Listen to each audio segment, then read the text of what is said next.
Welcome to the Women Who Lead in Business interview and talk show. This is where we highlight and feature women business owners, entrepreneurs, and business executives. This is where we engage in an impactful dialogue about a variety of business topics. I am Dr. Sharon H. Porter, president of SHP Enterprise, which is the umbrella entity of Perfect Time SHP Publishing, SHP Media and Graphics, and Vision and Purpose Lifestyle Magazine. Good afternoon, everyone. My name is Janelle Taylor, and welcome to our show tonight. I am CEO of JTOA Corporation. That's JTOA Corporation. We are a Virginia-based consultancy, and we create frameworks that improve and optimize your people, performance, and products. We deliver strategic acquisition and training solutions, as well as award-winning project management products.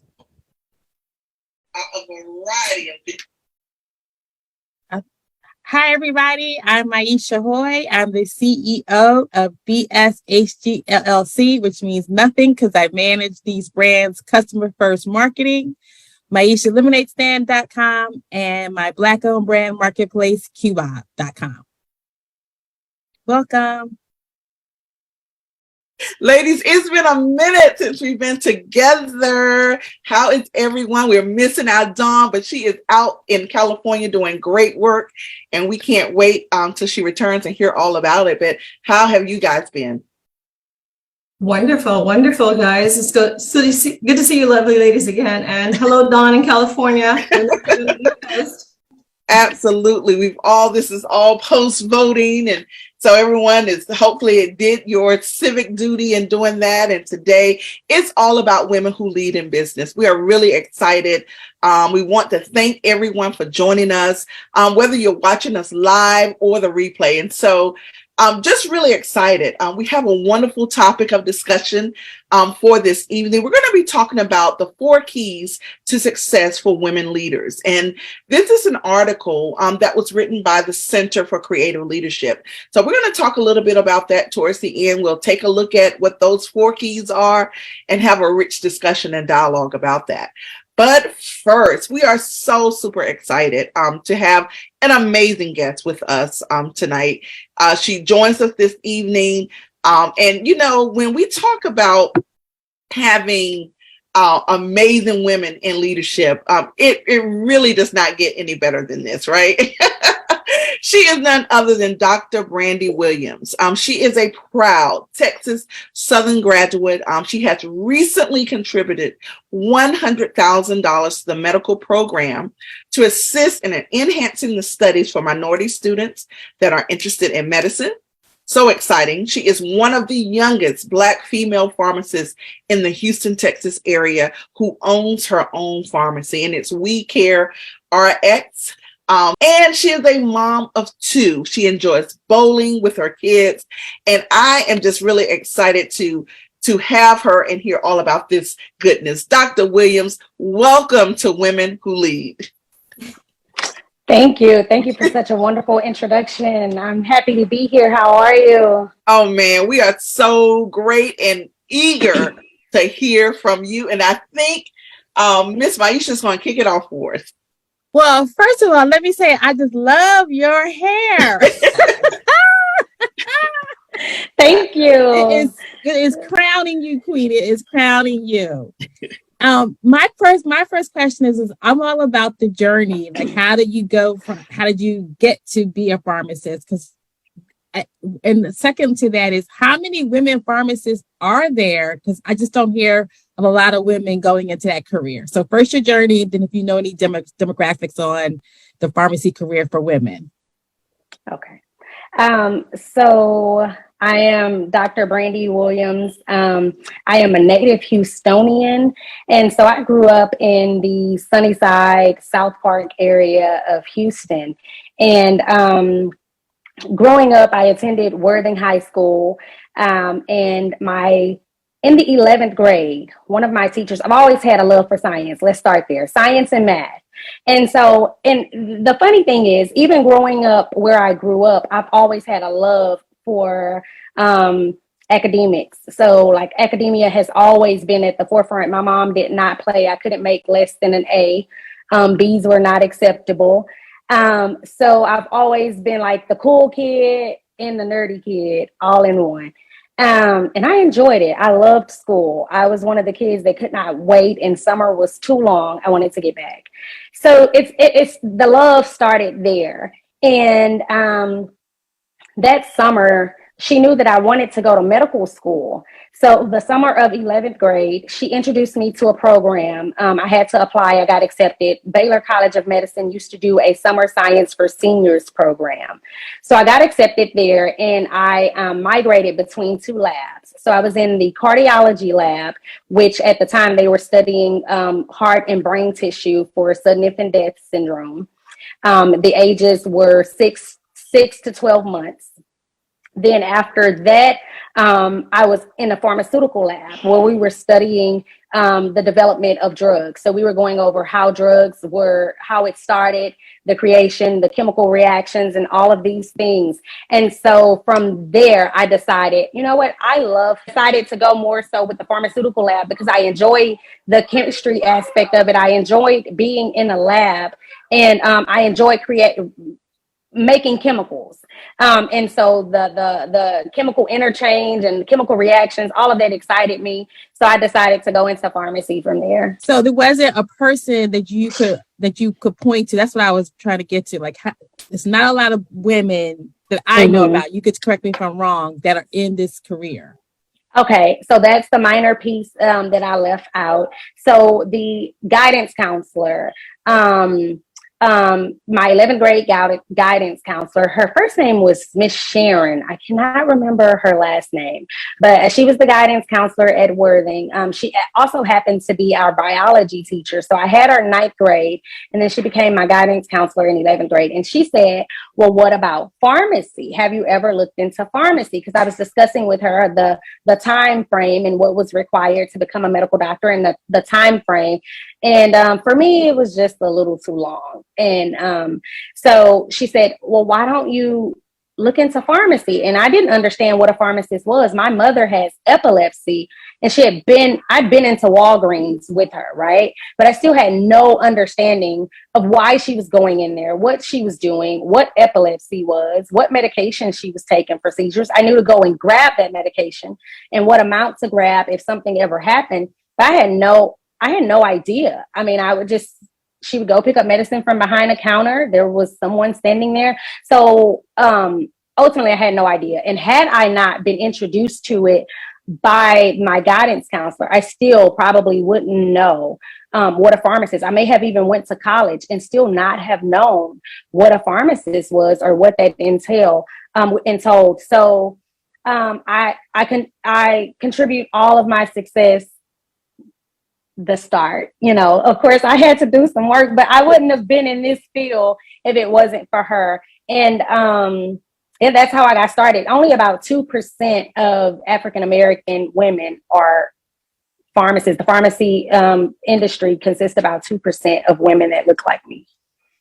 Wow. Well, thank you, Miss Sharon. Right, we have a Dr. Sharon and Miss Sharon setting trails for all of us. 2%. That's probably the amount that I thought was about where we were. But thank you for being a pharmacist and being a role model for other girls coming up behind you. Yes. Absolutely. Absolutely. And I second that. I just want to say thank you again for joining us, Dr. Williams. And I am in awe. I read your bio and I did notice why you left. I want to ask you, before you tell me your impactful reason for the life-changing decision to leave the job, can you tell me about the noticeable loss of communication with your previous employer and why you decided to jump ship and trailblaze, a better comfort family-owned pharmacy for yourself and your customers? Okay. So communication, where I previously was, I worked for about 15 years, 3 years as an intern, 12 years as a pharmacist for one of the larger chains. And there's the chain of command you have to go through. You have you have the pharmacist, then you have a pharmacy manager, pharmacy supervisor, then a district manager that covers this district that may or may not be a pharmacist and may not understand, because there's a difference between business and being a pharmacist. Yeah. And generally in big business, they tend to care more about the business aspect of it versus the patient. Whereas the pharmacist, we went to school, we've practiced, we've taken the oath to serve our patients. And so naturally with that, there's a level of care that comes with that or should come with that. And I felt like the previous employer that there was a big disconnect, even at the stage of being a supervisor, supervising pharmacist. So which means you were supervising a number of stores within a certain area or region. They lost the connection between the patients once you've been out of the store for so long, which is why now as a pharmacist, as the pharmacy owner, as the PIC, I still work a certain hours a week to stay connected, which is why I'm still the PIC, because I don't want to lose that connection with the patients. Wow, that's so valuable because you do lose that. You become a number. I guess my second question, because you're doing this, for me, I'm captivated because family is where I'm going to sign up. And whenever I see family, comfort, community, I'm there for the long range. So I just can't wait to in our next round, but just thank you so much for caring enough, because we have senior citizens, my mom, my dad, and grandparents. They need someone who actually cares about the prescription, the right amount. Of course, as you know, it's life-threatening. And if someone's just really issuing out to get a paycheck or to charge your medical card without paying really fully attention, it's dangerous to our senior community, especially with minorities. Thank you so much for your service. Yes. And so, Dr. Williams, first of all, I am a lover, a passionate advocate for HBCUs. So thank you for all that you're doing to elevate our beloved HBCUs. Please share about your third annual holiday party that actually benefit HBCU students. Yes. So on December the 3rd, 2022, we will host our third annual holiday party. And this year, the proceeds will benefit for Texas Southern University's College of Pharmacy and Health Science students. So at the end of 2021, we made a donation for the incoming students for 2022. We CareRx, along with myself, donated $100,000 to those students. The funding was split up between P1, which is first year pharmacy students. So the students entering from undergrad into the pharmacy program, and then P2, which is the second year, P3, P4, so on. And at the P4, you graduate. However, you have to take board exams. So you're not a pharmacist once you graduate. So a portion of that, of the funds went to a post-academic program after graduation to assist them in training in taking the NAPLEX, which is the exam for being able to become a licensed pharmacist.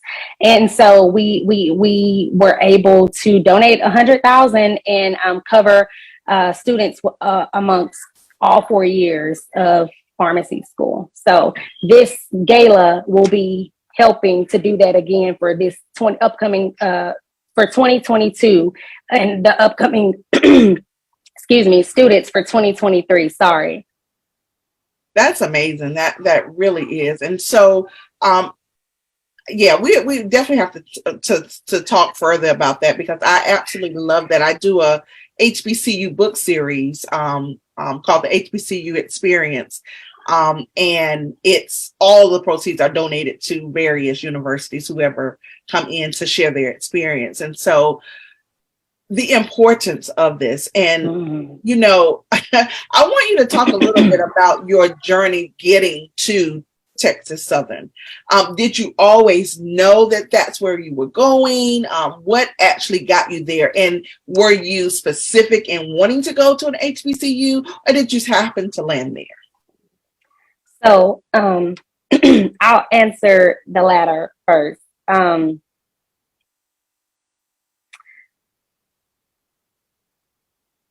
HBCU was always the way.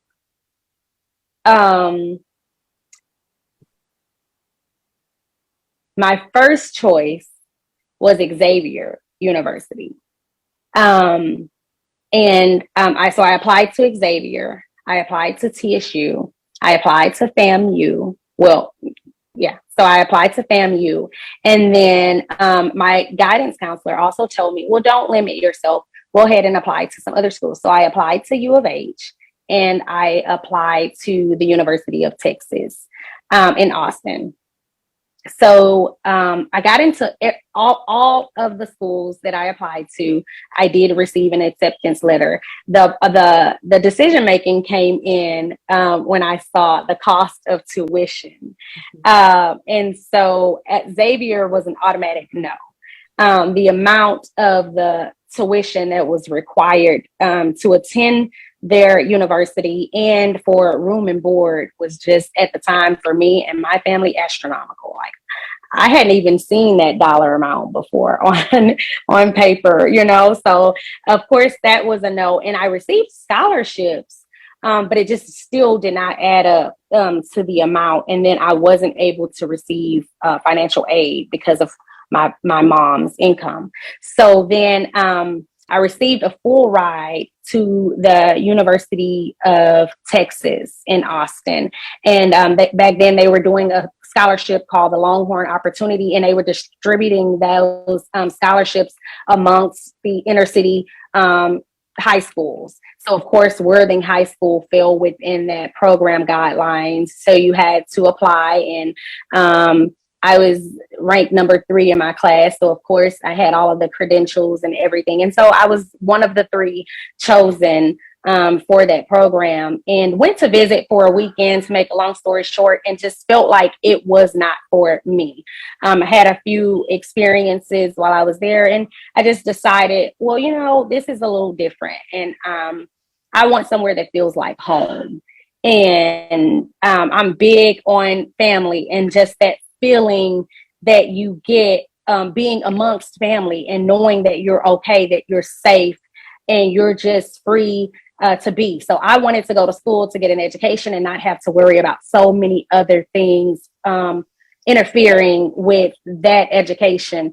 So I chose Texas Southern University, and immediately it felt like it gave me all of the feels that I was looking for. It was home, and I had a wonderful experience, which is why I am such an advocate for Texas Southern University. It took me a minute to get back to this point where I could give back, but now that I am I've been successful in business with my pharmacy now for 5 years. We're expanding. I have a team that surrounds me that can assist. I can give back more. So it's starting with Texas Southern, but it is going to spread amongst all HBCUs. I absolutely positively love that, because I was one in high school. I know you speak on the guidance counselor that really, helped push you to pharmacy. Was one of those students who really didn't have background knowledge on HBCUs as a high school student. And I'm always in awe when people know in high school, I'm going to an HBCU. That it was not something that I knew. So I absolutely love that. And it was the cost that got me to my undergrad HBCU at Winston-Salem State University. That was my home university. So I actually stayed home. I was a day student and went there and was enamored with that experience. And so I always like to know how people ended up where they did, because that is crucial. I'm a elementary principal by profession. And so it's so important that I expose my students to all of their options, right? Because I don't want them to be a high school student and not realize all of the options that they have before them, right? So I appreciate that. Like you had several there, and you had to make that decision. And so that's really important. So thank you for that. Yes. Maisha. Thank you. Well, since we're talking about the journey, and I also am HBCU. I'm just lucky that my parents were HBCU and family HBCU. So we love them. But the journey from pharmacist to opening your own pharmacy, what was that like? Because I'm sure, again, that wasn't an easy thing for you to take on. It wasn't. The road has been... it's been a journey, just to say the least. And the road has not been paved. So some of the way I've had to lay the groundwork to make sure that I could make a smooth transition along the rest of the path. So initially I went into a partnership in 2013 with someone. So the moment I decided that I wanted to become a pharmacist, I knew that it would ultimately end with me owning my own pharmacy. And of course, I had to go and get training and things like that. And so then at the point that I graduated, I just immediately started just looking into what it would take to branch out and own my pharmacy, looking into going on the state board site and looking for the requirements, checking with the FDA, just doing all of the background research with the information that's out there. And I even started looking for spaces. Like I would just ride and see if I saw a pharmacy somewhere. I would take note of what was surrounding it. I would go into buildings that I thought would be good and just inquire to see how or what it would take to lease those buildings and start a pharmacy there. So in 2013, I found a space, thought it was the perfect space, but I was hesitant because starting the pharmacy on my own meant releasing or relinquishing what I knew for all those years. And that meant letting go of my safety net. So I wasn't prepared to do that at the time. So then I reached out to a friend that had graduated with me and asked her if she would want to go into a partnership with me so we could do 1 week on, 1 week off. To make a long story short, we had different views, different growth plans for the pharmacy. So we end up separating. So then going back, so I went full-fledged into starting for myself because I knew that that was what God had for me. And the key thing was starting from the beginning. So I had to go back in 2016 to where I started in 2007. And I asked God, I said, I know this is not the plan that you have for me. And I know what the plan is and why am I here? And he spoke to me and said that there were some things that I needed to learn. And there were some things that I had forgotten. And so then, of course, what is that? And he said the aspect of care. You got into this to care for your patients. And that's where the name We Care comes from, because it was essentially God cares and I care. So together we care.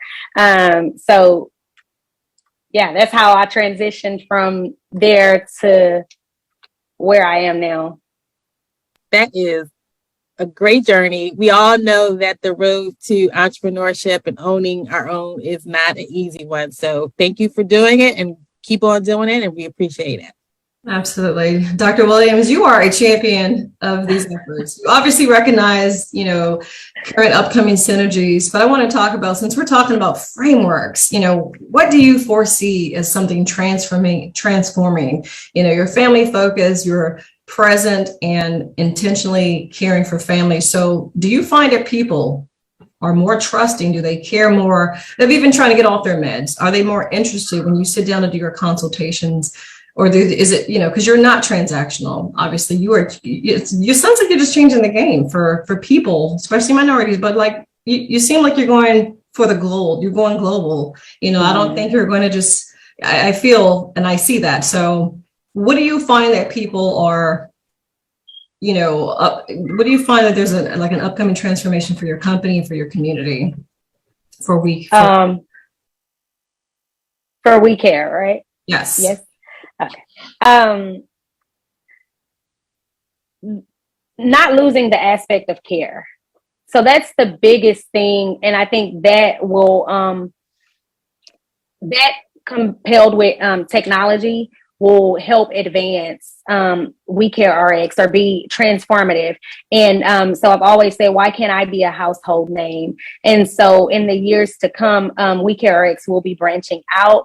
We're opening our second location in the medical center at the end of this year. So in December, we'll do a full rollout of that. We added another aspect to what we offer. So not just compounding, but also sterile compounding under aseptic technique.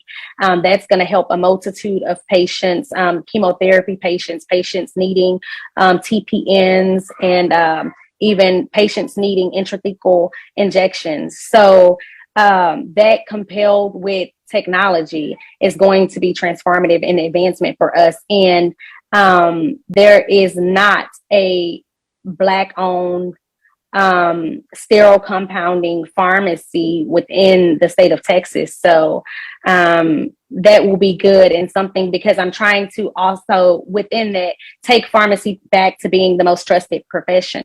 And so I feel like most of the patients can relate when they can be personable with you, and whether they see themselves in you in one way or another. Maybe they see themselves in you on the surface, or maybe they see themselves in you through your heart, or through your personality, or even through your spirit. So something resonates with them, and that is how we transform pharmacy, by getting back to patient care.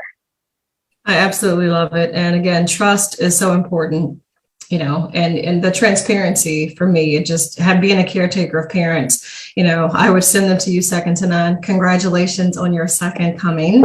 So I think that's fantastic. Thank you. Thank you. So Dr. Williams, let's talk about Miss Margaret, okay? So she has encouraged, let me get this right, perseverance, dedication, determination, and hard work. And Miss Margaret is your mom.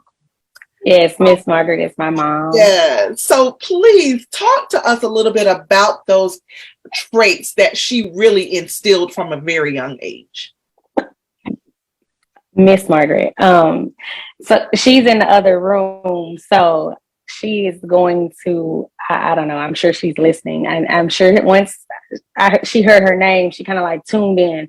But yeah, my mom has just always, and not even more so through her words, but through her actions. So she's always promoted just to persevere. And she's always promoted just strength and education. Like I said, my mom did not play when it came to me as far as grades and as far as what I could achieve. Now they have a word for it, and they call it, affirming your children and giving them words of affirmation. And it was just her,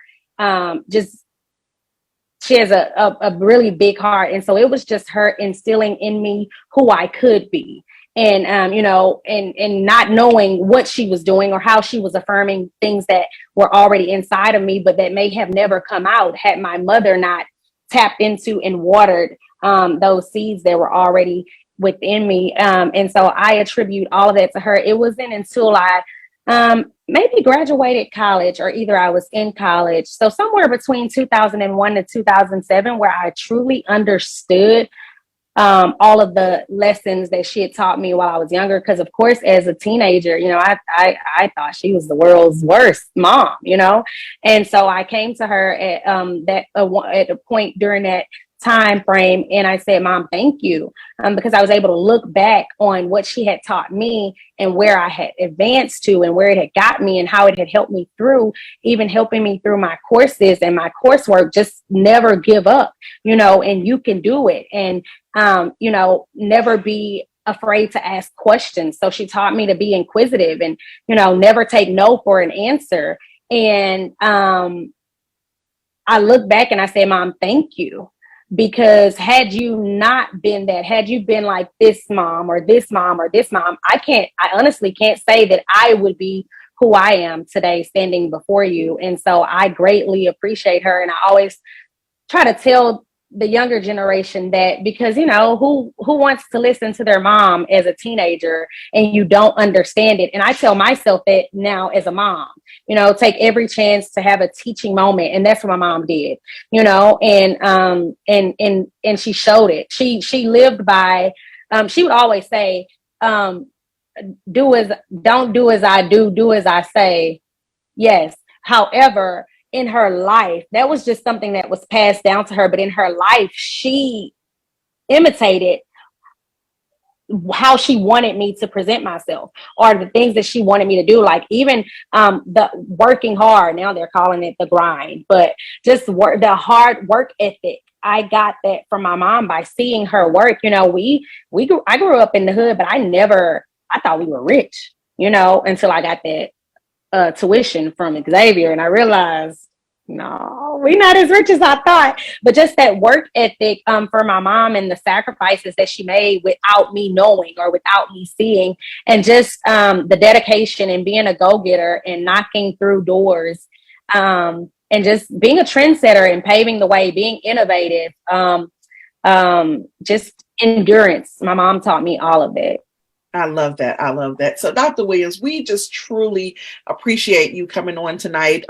Please share with our audience where your We Care are located in Texas, with the 2 locations now. So please share that physical address, and then how they can connect with you, be it social media or in any other way. Okay. Well, We Care RX Pharmacy is located in Memorial City. That's the first location. The address is 12390 Kings Ride Lane, Houston, Texas, 77024. The second location, which will open in December, will be 7700 Main Street, Houston, Texas, 77079, which is in the medical center. And then you can check out our website. It's www.mywecarerx.com. I'm on IG at MyWeCareRx, Facebook with MyWeCareRx, and both of those platforms is Dr. Brandy Williams. So you can find me on any of those social media platforms, even LinkedIn. So, and it's the same. It's just Dr. Brandy Williams. Awesome. And guys, please stay tuned, because in just a few days, she will also be featured in Vision and Purpose Lifestyle magazine. We'll have a little more in depth. So definitely get ready to read all about Dr. Brandy Williams. We know that you're going to go far because we see how far you've come. So Dr. Williams, we just want to say thank you for being that trailblazer. Also, as one of the youngest female pharmacy owners. I mean, that is huge in the Houston, Texas area. So congratulations on all of your endeavors. Thank you. It's been a pleasure being on the show with you all tonight. So thank you for having me. And I enjoyed conversing with you all. Absolutely. Thank you. Congratulations. Thank you. All Thank right. you. Bye-bye. Thank you, Dr. Williams. Bye. Thank you. Bye-bye.